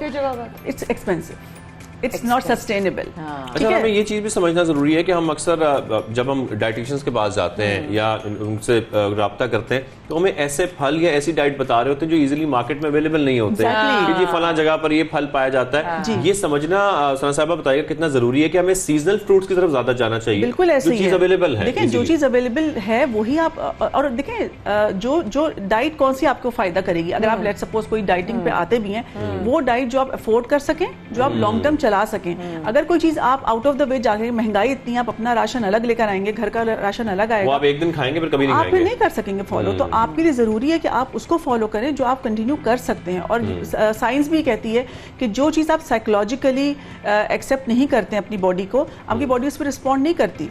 जैसे कीटो डाइट हो गई या कोई भी फैट डाइट हो गई, आप कुछ अरसे फॉलो करेंगे फिर आप उसको छोड़ देंगे, क्योंकि आप साइकोलॉजिकली स्ट्रेस आउट हो जाते हैं कि यार आखिर मैं कब तक घर वालों से दूर होकर इस तरह से पकाऊंगी या खाऊंगी। एक आम नॉर्मल इंसान की, नॉर्मल खातून के लिए फॉलो करना मुश्किल है। तो सना आप ये कह रही हैं कि डाइट यानी कि हेल्दी खुराक हर एक का हक है और हर एक कर सकता है? बिल्कुल, एक्सेस है उसका। बैलेंस डाइट पे तवज्जो दें, पोर्शन कंट्रोल पे आना सीखें। रात का खाना सबसे पहले, जितने लोग इस वक्त मुझे देख रहे हैं, सबसे पहले काम 10 दिन के लिए रात का खाना 7-8 बजे के दरमियान खाना शुरू करें। It's not that difficult. और रात को जल्दी सोने की कोशिश करें। इतना भी चेंजेस अगर आप अपनी डाइट में कर लेंगे और चीनी हटा देंगे, आप देखें आपको रिजल्ट्स मिलना शुरू हो जाएगा। लेकिन सॉरी, अगर रात को 9 बजे सोना है तो फिर सुबह अगर कोई 2 बजे उठ रहा है तो फिर कैसे 9 बजे सोएगा? 2 बजे क्यों उठ रहा है? मतलब फिर पहले तो हमें ये करना है कि आप सुबह जल्दी उठें, फिर आपके ताकि अक्सर लोग रात को जाग रहे होते हैं, सुबह देर तक सो रहे होते हैं, वो कहते हैं हमने तो जी नींद पूरी कर ली। 7 hours sleep induced fat burning. बिल्कुल ऐसा है। सर 2 सवाल एक साथ। एक तो आपने कहा कि जो देर से क्यों उठते हैं, लेकिन जिनकी नाइट शिफ्ट्स होती हैं, लोग रातों में काम करते हैं, वो किस तरह डाइट का ख्याल रखें? वो फिर अगेन पोर्शन कंट्रोल पे आए, हेल्दी डाइट लें, एक्सरसाइज पे तवज्जो दें। देखिए एक्सरसाइज नहीं करेंगे 30% तो एक्सरसाइज काम करती है। ब्रिस्क वॉकिंग करें, यानी कुछ चीजों को अपनी लाइफ का हिस्सा बनाएं कि यार 30 मिनट्स मुझे अपने लिए निकालने। अच्छा, वो जो नाइट शिफ्ट वाले उनको भी 10-30 मिनट अपने लिए निकाल लें। यूट्यूब पे आप देख लेते हैं, एक्सरसाइज वीडियोस आ जाती हैं। अब तो कोई हमारे पास ऑनलाइन ही काम होता है। हमारे पास अब तो कोई रीजन है ही नहीं कि हम बाहर गर्मी है, सर्दी है, बारिश है, मैं वॉक नहीं कर सकती। अच्छा, मैं एक अपने बारे में सवाल करना चाहता हूँ। हम जैसे सुबह उठ जाते हैं 7 बजे इस प्रोग्राम के लिए। सुबह उठने के बाद हमारे पास टाइम नहीं होता, आप भी लेट हो रही होती, हम भी लेट हो रहे, हम नाश्ता नहीं करते। कितना जरूरी है सुबह हमारा नाश्ता करना? और अगर हमारे पास टाइम नहीं है तो हमें ऐसे क्या चीजें रखनी चाहिए जो हम इजीली हमारी इंटेक और फायदेमंद भी हो और सुबह मॉर्निंग के लिए हमारा एक नाश्ता भी हो जाए? मैं नाश्ता नहीं करूंगी तो मुझे मार डालेंगी। अच्छा, अब ये है कि ऐसे बहुत से अच्छी लोकल हमारी मुल्क में ग्रेनोला बार्स आ गए हैं जो मैंने खुद देखे, जिनके अंदर इंग्रेडिएंट्स अगर आप पढ़ें तो हनी और डेट्स के बने हुए होते हैं। सो वो आप एक ग्रैब एंड गो के तौर पे ले सकते हैं। आप एक केला ही खा लें, दूध का ग्लास ले लें, ये आपको अपनी न्यूट्रिशन कवर कर लेगा। यानी जो एक सुबह की रिक्वायरमेंट होती है ना बॉडी की, किक देना होता है एनर्जी का, वो जरूरी है। वो किक जरूरी है। तो अच्छा है शाज़िब, तो हम बिस्किट खा रहे होते हैं, पता नहीं कौन कौन से सबसे हॉरिबल चीज। डेट बिस्किट खाते हैं, डेट बिस्किट खाते हैं। अच्छा सना, एक बहुत अहम सवाल, एक डाइट करने वाला इंसान, भाई डाइट करना है, हाँ डाइट कर ले, क्या करना पड़ेगा? देखो रोटी चावल छोड़नी पड़ेगी। मुझसे कोई पूछता है तो मैं कहती हूँ रोटी चावल छोड़नी पड़ेगी, लेकिन बिल्कुल कतई ताल्लुक नहीं होगा। हफ्ते में तुम एक दिन, आपकी डाइट है वही जो मैं फॉलो करती हूँ, कि हफ्ते में एक दिन तुम एक मील अपनी चीट कर रखो।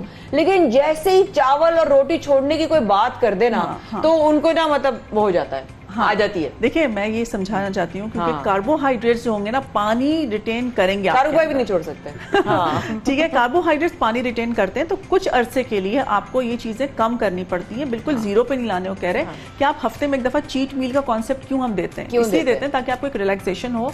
आपको क्रेविंग हो रही है, आपने बिरयानी खाना है, पुलाव खाना है, मगर चावल से बेहतर, मतलब चावल बेहतर ऑप्शन है एज कम्पेयर टू नान की रोटी।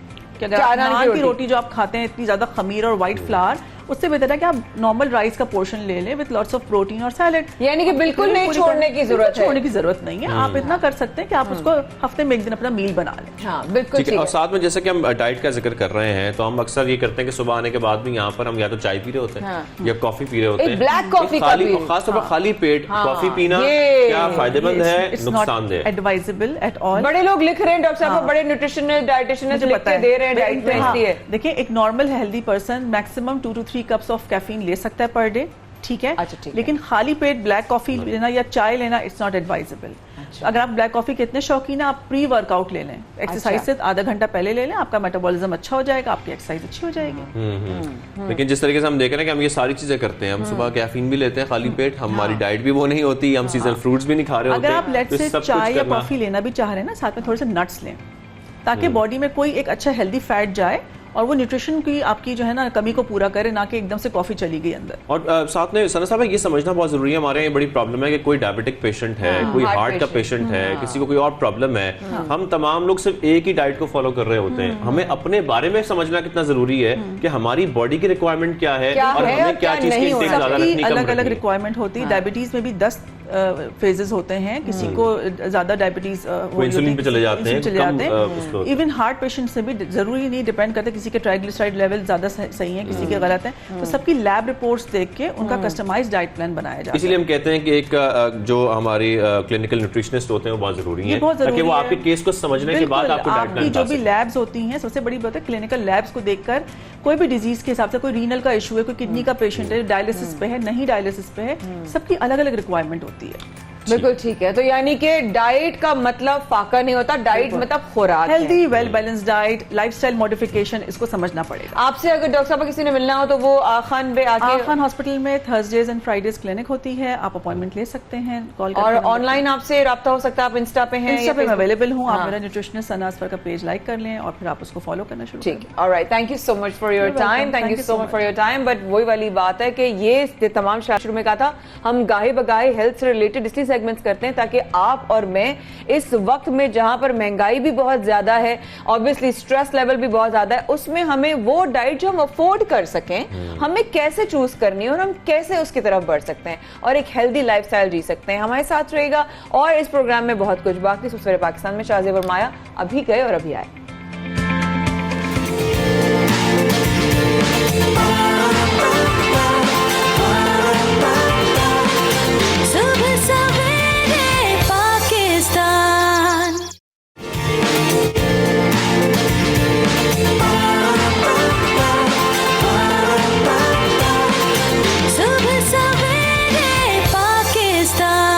Welcome back. आप देख रहे हैं सुबह सवेरे पाकिस्तान, माया खान और शाहजेब अहमद के साथ में अब हम जिक्र करने जा रहे हैं एक हॉस्पिटल का, फ्री कैंसर हॉस्पिटल। कैंसर के लिए बहुत काम अब होना शुरू हो गया है और होना भी चाहिए। खास तौर पर जो खबर है वो मरीजों के लिए ये है कि पाकिस्तान में पहली कैंसर इमरजेंसी मुतारिफ कराई गई है। लाहौर के इलाके रायविंड में कैंसर केयर अस्पताल कायम किया गया है। साथ में अस्पताल में जो मरीज आए वो फौरी दाखिल हो जाए, उसका मुफ्त इलाज किया जाएगा, बिल्कुल मुफ्त इलाज किया जाएगा कैंसर के पेशेंट का। This is so such a great news to know. Shahzeb, आपने बिल्कुल सही कहा कि वाकई पाकिस्तान में कैंसर के हवाले से अब काम करना ज्यादा होना शुरू हो गया है और बहुत इजाफा हो रहा है, इसमें बहुत इजाफा हो गया है अनफॉर्चुनेटली। बस हमारी दुआ ये है कि इस तरीके से पाकिस्तान को परवरदिगार ने पोलियो से तकरीबन पाक कर दिया, ऐसे ही कैंसर से भी जो है हम हमारे अपनों को अल्लाह पाक दूर रखे। और ये एक ऐसी ऑब्वियसली डिजीज है जिससे सिर्फ एक इंसान नहीं गुजरता, उसकी पूरी फैमिली जो है वो अफेक्ट होती है। सो बट देन अगेन ये हर कहते ना कि हर मुश्किल के साथ आसानी है, तो अल्लाह ने जो है ये आसानी पैदा की और लाहौर में इस तरह फ्री कैंसर हॉस्पिटल बिल्कुल कैंसर पर तहकीक के लिए रिसर्च सेंटर भी साथ में बनाया गया है। और इसी मामले पर बात करने के लिए हमें ज्वाइन किया चेयरमैन कैंसर केयर अस्पताल प्रोफेसर डॉक्टर साहब ने। डॉक्टर साहब को खुशामदीद कहेंगे सबसे पहले पाकिस्तान में। डॉक्टर साहब, एक तो बहुत अच्छा ये काम है, इसको बाकी सराहना चाहिए। जिस तरीके से पाकिस्तान में पहली कैंसर इमरजेंसी मुतारिफ कराई गई है, बहुत अच्छी काविश है, बेहतरीन कदम उठाया गया है। लेकिन साथ में बताएगा कि तिबी सहूलियात फराहम करने की इस्तात रखता है जो मरीज, ये कैंसर केयर अस्पताल उसके लिए है? जी अस्सलाम वालेकुम। पाकिस्तान में कैंसर एक ऐसी गूंजी बीमारी है जिसके अदाद व शुमार बहुत तेज़ी से बढ़ रहे हैं और सालाना तकरीबन 3.5 लाख मरीज नए ऐड हो रहे हैं in addition to the previous human registry. और अनफॉर्चुनेटली सहूलियात का फुकदान है। ज़्यादा मरीज जो हैं वो एडवांस स्टेज में आ रहे हैं जिनको क्योर नहीं किया जा सकता। और अनफॉर्चुनेटली ये वो मरीज हैं जो ज़्यादा सफ़र कर रहे हैं क्योंकि अस्पतालों का रुख करते हैं और उन्हें चंद दवाइयाँ लिख के और ये कह दिया जाता है कि बस इन्हें अब घर ले दें और घर जाके ये एड़ियाँ रगड़ के बड़ी बुरी हालत में दुनिया से रुखसत हो जाती है। तो कैंसर केयर हॉस्पिटल ने ये शोबा पाकिस्तान में पहली दफ़ा कायम किया है। ये पाकिस्तान का पहला इंस्टीट्यूट ऑफ पैलिएटिव केयर है जो इन मरीजों को दाखिल करता है फॉर अ शॉर्ट टर्म और इनके सिम्टम्स की ट्रीटमेंट करते हैं। It's a model of care. और इसमें सिम्टम ट्रीटमेंट के अलावा एज ए डॉक्टर तो मैंने उनकी दर्द की तकलीफ और ब्लीडिंग हो रही है और जो थोड़ा फिंसी बना हुआ उसका इलाज करना है, जो हड्डियों में बीमारी गई हुई है उसका इलाज करना है। इसके साथ साथ हमारी नर्सें जो हैं वो उनकी नर्सिंग केयर कर रही होती हैं, फिजियोथेरेपी और सारे। इस पर इन ऐसे मरीजों को हम स्टेबल करके तकलीफ में कमी करके इनको घर बहाल करते हैं। जब वो अपने घर चले जाते हैं तो हमारा राब्ता इनसे नहीं टूटता, हम इनको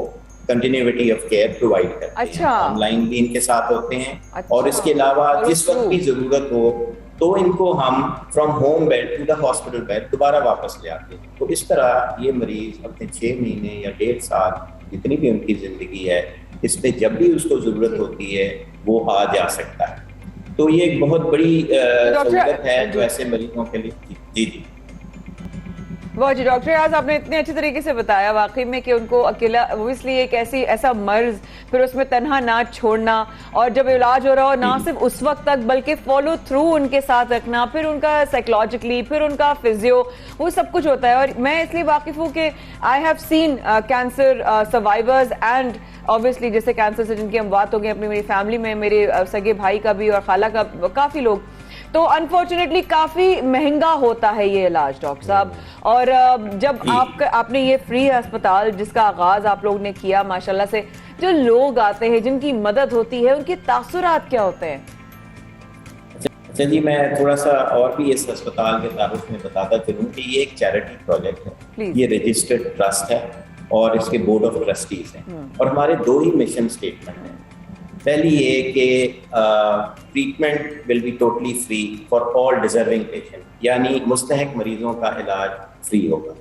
हम सिर्फ यही पूछते हैं कि क्या आप पे ज़कात लगती है, अगर वो कहते हैं हाँ तो हम उनसे साइन करा देते हैं और 1 रुपया भी नहीं चार्ज करते। आपको हैरानगी होगी कि इस हॉस्पिटल में ना कोई पर्ची सिस्टम है, ना कोई कैश डेस्क है, और जो कहता है कि जी मुझ पे ज़कात नहीं लगती, मैं तो साहिब हैसियत हूँ, मैं ज़कात देता हूँ, हम उनसे कहते हैं कि जी आप हमें डोनेशन दे दें।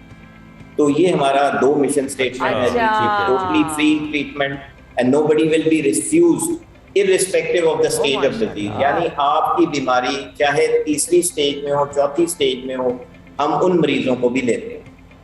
तो ये हमारे 2 मिशन स्टेटमेंट। और यहाँ पे इलाज देखते हैं, कोई भी कैंसर पेशेंट हो, जी जी, इलाज बिल्कुल फ्री होता है। यकीनी तौर पर ये बहुत अच्छी बात है, बहुत अच्छा कदम उठाया गया आप लोगों की जानिब से। लेकिन सर, जो लोग हैं उनके क्या तासुरात होते हैं जब उनको ये मालूम होता है कि हमारे बच्चे, हमारी फैमिलीज, हमारे रिश्तेदार जिनके इलाज अब मुफ्त हो रहे हैं इस हॉस्पिटल में, खासतौर पर कैंसर जो पेशेंट्स है उसके अलग ब्लॉक भी है बच्चों के हवाले से कोई?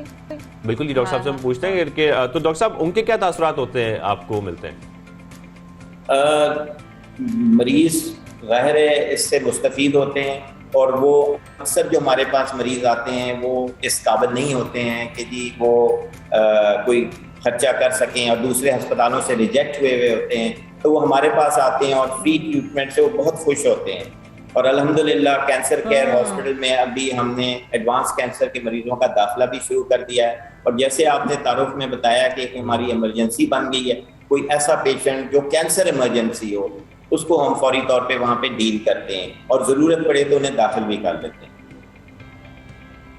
तो डॉक्टर साहब कोई अलग ब्लॉक है बच्चों के हवाले से? अलग अलग काफ़ी जगहों पे, इवन बाहर भी बच्चों के हवाले से हमेशा एक डिफरेंट एक इंडिविजुअल ब्लॉक की बिल्डिंग्स होती हैं, तो यहाँ पर भी ऐसा कुछ है इंतजाम या प्लान्स में? अच्छा देखें, क्योंकि हम एक चैरिटी प्रोजेक्ट हैं और अभी हम कंस्ट्रक्शन फेज में हैं, तो इतना बड़ा अस्पताल जो एशिया का अल्टीमेटली सबसे बड़ा अस्पताल होगा, 600 बिस्तरों पे मुश्तमिल होगा, अभी हम फेज वाइज जा रहे हैं। आप ये समझ लीजिए कि अभी हम कोई 20% अस्पताल बना पाए हैं, अभी 80% अस्पताल बनना है। तो जो आपने बच्चों के शोबे की बात की, वो अभी फ्यूचर के लिए है, अभी नहीं बना है।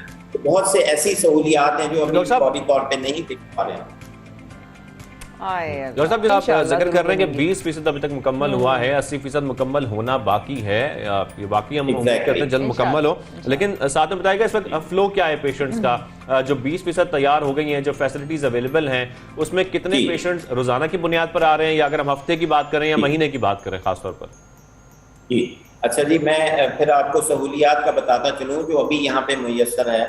उसमें जो अनमेट नीड थी हमारे इस बीमारी के लिहाज से पाकिस्तान में, हमने कोशिश की कि जो अभी कहीं पे नहीं है वो हम पहले शुरू करें। इसमें मैंने आपको पहले बताया कि पैलिएटिव केयर है, तो एडवांस कैंसर के मरीजों को जिनको कहीं पे भी दाखिला नहीं मिलता था, हमने उनका पूरा अस्पताल बनाया है जो 120 बिस्तरों पे मुश्तमिल है, लेकिन अभी हमने 40 बिस्तरों से शुरू किया जी। दूसरी जो अहम बीमारी इसमें कैंसर के हवाले से है वो है ब्रेस्ट कैंसर। औरतों में ब्रेस्ट कैंसर बहुत ज़्यादा कॉमन है, तो हमने ब्रेस्ट कैंसर के लिए ये सहूलियात प्रोवाइड की हैं जिसमें हम उनको A to Z पूरी ट्रीटमेंट देते हैं, यानी उनकी प्रिवेंशन के लिए भी हम काम कर रहे हैं, उनकी अर्ली डिटेक्शन के लिए भी हम काम कर रहे हैं। अर्ली डिटेक्शन में हम मैमोग्राफी करते हैं, जो हमारी गाड़ियाँ उनकी दहलीज तक जाती हैं और उन गाड़ियों में वो जदीद मशीनें लगी हैं जो कैंसर को अर्ली स्टेजेस में डिटेक्ट कर लेती हैं। इस तरह जो एक बीमारी बिल्कुल चावल के दाने के निस्फ हिस्से के बराबर होती है, तो हम उन मरीजों को ला के अपने अस्पताल में उनका ऑपरेशन करते हैं और इस पर खर्चा भी कम आता है और इलाज भी ज़्यादा नहीं होता। तो ये कैंसर स्क्रीनिंग हमने शुरू की है। फिर जो कैंसर हमारे पास ब्रेस्ट कैंसर के पेशेंट्स आते हैं, उनकी हम सर्जरी करते हैं, उनकी हम कीमोथेरेपी करते हैं, उनकी हम रेडिएशन करते हैं। तो तीसरी बड़ी जो सबसे ज़्यादा बड़ी सहूलत है जो हमने यहाँ पे कायम कर लिया है और 2019 से हम उसको चला रहे हैं, वो है कैंसर रेडिएशन डिपार्टमेंट। और ये बहुत जदीद डिपार्टमेंट है और मैं बड़े फख्र से आपको बताता हूँ, ये पाकिस्तान का सबसे बड़ा रेडिएशन डिपार्टमेंट है। इसमें हमारे पास 6 मशीनें अल्लाह ने 6 मशीनें मिल गई हैं और अल्हम्दुलिल्लाह इस पे टोटली इलाज फ्री हो रहा है। और जो अनमेट नीड की मैंने पहले बात की थी कि ऐसे मरीजों को रेडिएशन के लिए 6 महीने से 1 साल दूसरे अस्पतालों में इंतजार करना पड़ता था, अब ये इंतजार खत्म हो गई है।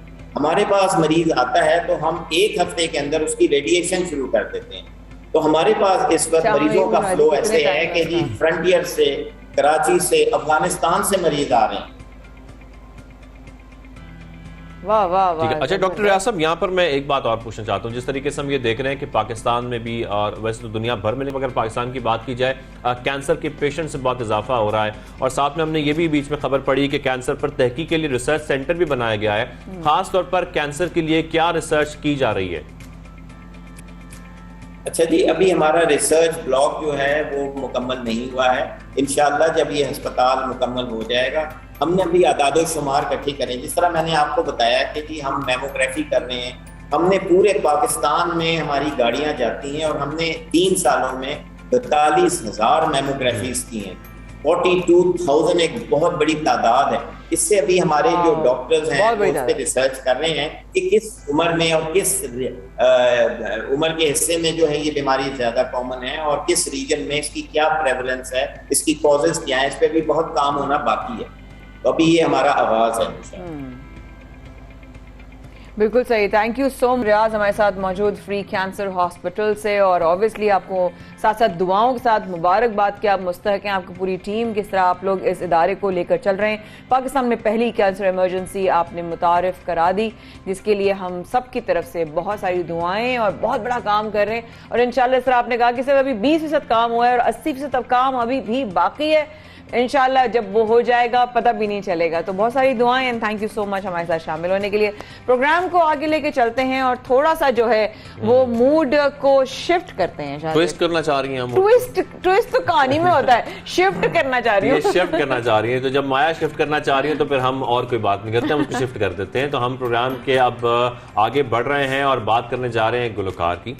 एक ऐसे मुल्क के नौजवान गुलकार जो कि साथ साथ म्यूजिक कंपोजर भी हैं और इस वक्त मुख्तलिफ हम ये भी देख रहे हैं कि वो भारत में ही परफॉर्म कर चुके हैं, साथ में मुख्तलिफ ममालिक में ही परफॉर्म करते रहते हैं। पाकिस्तान तो खैर उनकी परफॉर्मेंस जारी रहती है और साथ में पाकिस्तानी ड्रामों के टाइटल सॉन्ग्स में भी वो अपनी आवाज का जादू जगा रहे हैं।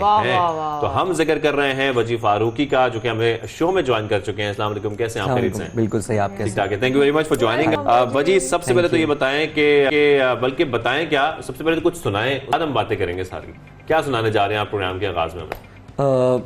अभी मेरा सॉन्ग आया है, उसने 300 मिलियन किया। अरे वाह, या माशाल्लाह से, it's like viral everywhere. It's called Ruposh. हाँ, हमने बांधा है तेरे इश्क में एहराम जुनू।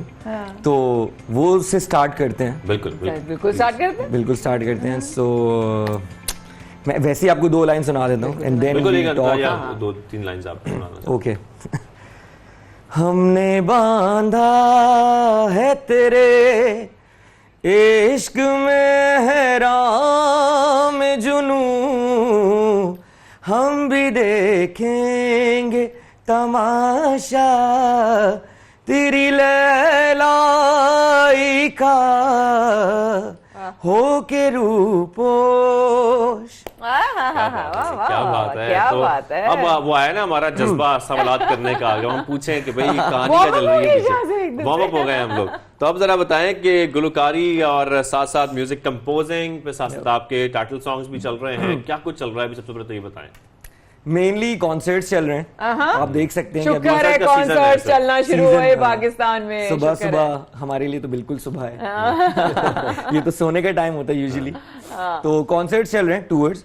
अभी मैं इस्लामाबाद गया हुआ था, एक कुछ फेस्टिवल था, I know I can not take the name, and then the lot of festivals are happening. उसके बाद मेरा कल एक गाना रिलीज हुआ है इमरान अशरफ और उर्वा पे, ठीक है। उससे पहले हमने एक हमारी टेलीफिल्म आई रूपोश, जो हिस्ट्री किया है पाकिस्तान में। उससे पहले आज तक कभी 100 मिलियन किसी एक सिंगल एपिसोड टेलीफिल्म का नहीं हुआ, हिस्ट्री में नहीं हुआ। अरे वाह, मतलब दैट्स ऑन रिकॉर्ड्स। अच्छा, तो वो है। फिर 160 मिलियन किया सॉन्ग ने टिकटॉक पे। क्या बात है भाई। या 51 million on YouTube, and then another song that's 17 million, वो भी चल रहा है, पीछे पीछे भाग रहा है। क्या भाग रहे हैं? भाग रहा है वो मिलियंस। वो एक ही टेलीफिल्म का है। यूजुअली आई डू ओएसटी ज्यादा। अच्छा, ओएसटी ज्यादा सिंगल आ रहा है, बट क्योंकि उससे टाइम ही नहीं मिल रहा। एक खास कंपनी ने अच्छी बात है ना, क्या करना है टाइम का, जो अल्लाह ताला चला रहा है, जबरदस्त चला रहा है और मिलियंस में चला रहा है। शुक्र अल्लाह का, शुक्र है अल्लाह का। तो सब जगह काम किया वजी, बाहर भी काम किया, दुबई में भी काम किया, भारत में भी काम किया, पाकिस्तान में भी काम किया। सबसे ज्यादा काम करने का मजा कहाँ आया? बुराई के अलावा कहूंगी ज्यादा मजा तो सब जगह आया होगा, लेकिन ज्यादा मजा कहाँ आया? मुझे लगता था, मैं इसको आई कट इट शॉर्ट, लेकिन मुझे लगता था कि इंडिया की मार्केट काफी बड़ी है और वहां पे क्योंकि हम गिग्स कर रहे हैं। मैंने फिल्म की, जंजीर फिल्म की और अधूरी कहानी प्रमोशन ट्रैक किया, मतलब 2-4 फिल्में की हैं बॉलीवुड की। तो मुझे लगता था वो ज्यादा बड़ी मार्केट है वो, लेकिन जब वापस आके मैंने ड्रामा इंडस्ट्री में प्रॉपरली काम किया हमारे यहाँ, और फिर आपका जब काम हिट अपने मुल्क में होता है ना, मतलब दूसरे मुल्क से हिट होके आ गए, उसका मजा नहीं है जब अपने ही मुल्क में आप अपना गाना ऑडियंस हिट करते हैं। हमारे प्लेस, हमारे साउंड ट्रैक्स जो पूरी दुनिया में दीवाने हैं। तो हमारे जो ड्रामे और गाने हैं उसका रिस्पांस जब इधर उधर, मतलब श्रीलंका से, बांग्लादेश, इंडिया से आया, तब मुझे बहुत मजा आया। और अब हम लोग काफी प्रोफेशनल लोग हैं, ड्रामे में तो बहुत प्रोफेशनल लोग हैं। ड्रामाज तो वाकई हमारे और बाकी मुख्तलिफ ममालिक हमारे ड्रामाज देखे जाते हैं पाकिस्तान के, ये तो वजह है। लेकिन साथ में वजह मुझे ये भी बताएगा, जिस तरीके से हम देख रहे हैं कि म्यूजिक इंडस्ट्री में बड़ा बदलाव आ रहा है, बहुत चेंज आ रहा है, म्यूजिक बिल्कुल बदल गया है। पहले के म्यूजिक को हम देखें और आजकल के म्यूजिक को देखें, लेकिन आजकल हम जैसे उस दिन भी सवाल कर रहे थे कि आजकल के म्यूजिक ज्यादा देर सस्टेन नहीं करता। हम 2-4 दफा गाना सुनते हैं, हमें आदत होती है, 3-4 दिन बाद भूल जाते हैं कि हमने गाना सुना था। इसकी क्या वजह है? म्यूजिक अच्छा प्रोड्यूस नहीं हो रहा या कोई और वजह है जो आप समझते हैं? बहुत मार्केट बढ़ गई है, बहुत देखें, बहुत सारे लोग हैं। अब क्या है कि प्रमोशन ज्यादा है और म्यूजिक के ऊपर काम करना कम है। It's like you know, good point. क्या कह सकते हैं कि you know we make songs जो कि फर्स्ट टाइम में कैच हो। ऐसा नहीं हो जैसे ए आर रहमान साहब थे, हैं बल्कि क्या बात है, उनका गाना आता था तो हम सुनते थे, 2-3 बार अच्छा नहीं लग रहा, फिर आहिस्ता आहिस्ता अच्छा लग रहा है और फिर ग्रोज ऑन यू राइट। ये अब हम लोग कोशिश करते हैं कि ऐसा गाना हो जिसमें कुछ कैच लाइंस हो, कोई ठक करके लगे, 2 हफ्ते बाद कुछ नया आ जाएगा। समझते हैं, हम कोशिश करते हैं कि वायरल ज्यादा हो, और जब वायरल हो जाता है फिर हम कहते हैं बस ठीक है, वायरल हो गया ना, हमारा काम हो गया। ऐसा है? अब तो कच्चा बादाम वायरल हो रहा है, तो बेचारे का एक्सीडेंट हो गया, हर चीज है वो आजकल वायरल हो जाती है। बट अगर मेहनत करोगे सही म्यूजिक पे तो वो लंबा चलेगा। मैंने बहुत सारे गाने किए वापस आके, लेकिन मेरा ये वाला गाना एक्चुअली चल रहा है। और बहुत सारे गाने, जैसे आतिफ भी गाना भी करता तो मैंने भी सुना है, मैं बिल्कुल ही गाफिल इंसान हूँ, तो गाना मैंने भी सुना है। हाँ, ये ऐसा मतलब कभी गाने नहीं सुनती, इनको तो पता ही नहीं होता मूवीज में क्या चल रहा है। मुझे बता रहे होते कहाँ पे क्या हो रहा होता है, बिल्कुल गाफिल होती हूँ, मुझे गाने पता होता है। हमारे आशिक बहुत है ना, जो आशिक है वो सुनेगा। हाय हाय हाय, तो इसका मतलब अगर एक आशिक हमारे फ्लोर पर आया है तो मुझे एक बात बताइए, हमारे सेट पर आते ही शाज़े वो मुझे देखकर कौन सा अपने गाने में से गाना याद आया? कोई ऐसा गाना जो हमें देखकर दिल चाहा हो गाने का? मुझे नहीं, हम दोनों को, मतलब हमें देख के पता नहीं गाना आया कि नहीं आया, लेकिन जो गाना आपके ज़हन में आ रहा है वो आप हमें सुना दें, फिर हम आगे बात को। अच्छा चलें। मैं वैसे I am not much of a guitarist, लेकिन मुझे इन्होंने खास कहा था कि भाई तुम गिटार लेके आके नाम बताएं जिसने कहा था।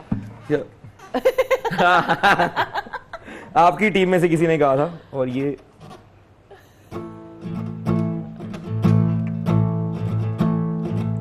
भुला दो वो बातें पुरानी जो दिल को जलाती रही, वो यादें तुम्हारी, वो बातें तुम्हारी जो हमको सताती रही। That's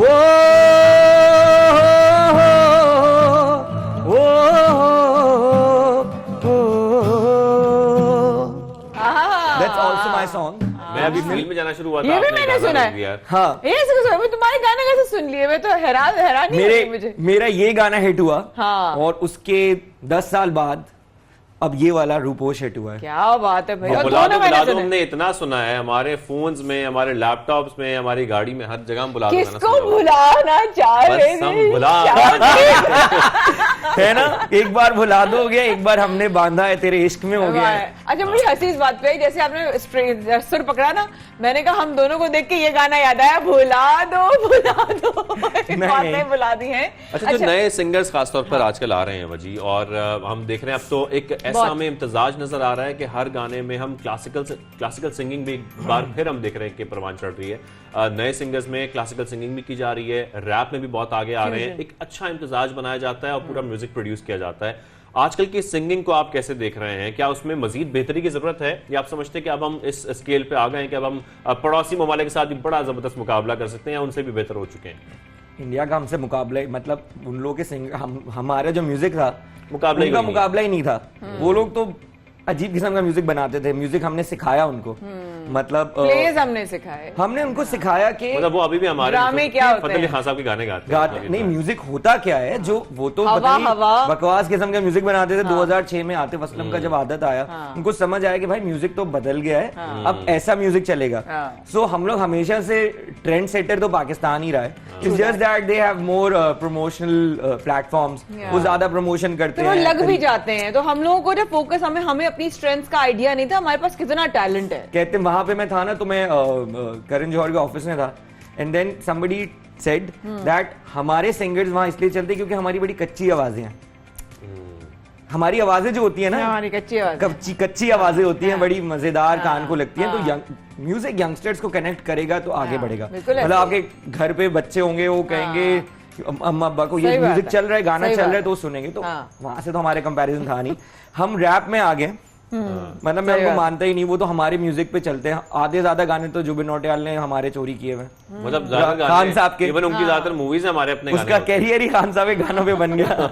वो वही बात है ना, खान साहब मौसीकी या जो फनकार होता है वो जाने के बाद दिलों में जिंदा रहता है, इसलिए वो जिंदा रहता है। ये बात है। तो उनके जाने के बाद भी उनके वसीले से लोगों का रिश्ता जुड़ा हुआ है। कितनी बड़ी बात है, कोई सरहद नहीं होती, कितनी बड़ी बात है। ऐसा, हाँ, सरहद नहीं होती, और वहां के फैंस भी हमारा काम सुनते हैं। और द थिंग इज, हम लोग बिल्कुल आगे बढ़े हैं, म्यूजिक हमारा आगे बढ़े, बट फॉर्मूला नहीं होना चाहिए कि हर जगह रैप डाल दो। रैप अच्छा, रैप का सीन है ऑब्वियसली, लेकिन मुझे लग रहा है थोड़ा सा एक फॉलो कर रहे हैं हम ट्रेंड, बट ठीक है। अच्छा, और साथ में आप सॉरी मैं आपकी बात कर रहा हूँ कि आप कंपोजिंग भी कर रहे हैं, म्यूजिक कंपोज भी कर रहे हैं, जरा बताइएगा, कंपोजिंग आपकी अपने गानों की सिर्फ होती है, ओवरऑल और भी आप प्रोजेक्ट्स कर रहे हैं इसके साथ साथ? नहीं, गाने होते हैं, सब हमारे इतने सारे कंपोजर्स हैं, सब अपना अपना काम करते हैं, तो अपने गाने होते हैं। अगर मतलब कोई मुझे कहते हैं प्रोडक्शन हाउस के किसी और सिंगर को भी गवाना है, तो I am open for it, हम गवा देते हैं। अच्छा, अब साथ साथ म्यूजिक की बात हो रही है, कॉम्पोजिशंस की बात हो रही है, तो ये बताइए कि आपका अगला किस पर आप फोकस कर रहे हैं, किस तरह के म्यूजिक को जो प्रोड्यूस करने के जहन में है, और दूसरा ये कि क्या एक्टिंग की तरफ भी आने का प्लान है या नहीं? एक्टिंग बहुत मुश्किल काम है, इसके लिए तो पहले थिएटर करना पड़ेगा प्रॉपर। हमारे यहाँ लोग शायद एक्टिंग को हल्का समझते हैं, पर इट्स वेरी डिफिकल्ट। सबसे पहले तो वो 9 to 10 है, 9 to 5 जॉब होते हो, 9 to 10, 9 बजे जाओगे, 10 यू नो इट, नो आपने, आपका तो मैं फैन रहा हूँ आपको ड्रामे का। सोच के बसती बन में कोई साजन हो, कोई वो college school I was, thank you, and we used to sing सब ग्रुप में बैठ के। You made my day. But you know that how difficult acting is. तो एक्टिंग किया तो म्यूजिक छूट जाएगा। हाँ, इसमें क्या म्यूजिक के साथ आप जितने एक्टिंग के साथ ऑनेस्ट होना पड़ता है, म्यूजिक के साथ भी उतना ही ऑनेस्ट होना मुझे पड़ता जब लोग मिलते हैं ना कि हम म्यूजिक साइड पे करके कोई जॉब कर लेंगे, बहुत सारे लोग पाकिस्तान में, it's very difficult to do only acting और ओनली म्यूजिक, पर वैसा नहीं होता। जब आप कुछ और करोगे तो चाहे एक्टिंग और म्यूजिक को छूट जाएगा। म्यूजिक आगे कर रहे हैं, बहुत सारे ओएसटीज हैं। So would you produce something for me in future if I start acting again? like a song. या obviously है ना, जरूर लाजमी। अच्छा तो बहुत गाने हैं बहुत गाने हैं बहुत गाने अच्छा कभी आपने कोई फोक, अब हमारी जो जबानें हैं जिस तरह मुख्तलिफ हमारी ऑब्वियसली, उन जबानों में भी कभी गाया तो ताकि हम उसी आवाज से फिर हम एंड भी कर जाएं? कोई ऐसे आपने गाया पंजाबी में, कोई और लैंग्वेज में गाया उर्दू के अलावा? मैंने नहीं, वैसे तो कोई ऐसा पंजाबी या और गाना नहीं किया मैंने, उर्दू ही किया है ठीक है यूजुअली। एंड हम एंड कर सकते हैं with my track that I have given, like तेरी नजरों के सदके ये जावार दूंगा, तू जो कह दे तो अपना जहां वार दूंगा, मैंने मौला से तेरी मेरी दुनिया है मांगी, वो जो लिख दे तो उसको ही हक मान लूंगा, मौला मौला मौला। क्या बात है, एक ख्याल में यहीं पर हम प्रोग्राम को इख्तिताम की तरफ ले जाते हैं, बिल्कुल लेके चलते हैं। और इसके बाद कुछ नहीं कहना, रखिएगा अपना ख्याल। कल होती है आपसे मुलाकात, शाज़िया बरो बमाया करेंगे आपका इंतजार सुबह पाकिस्तान में। तब तक के लिए अल्लाह हाफ़िज़।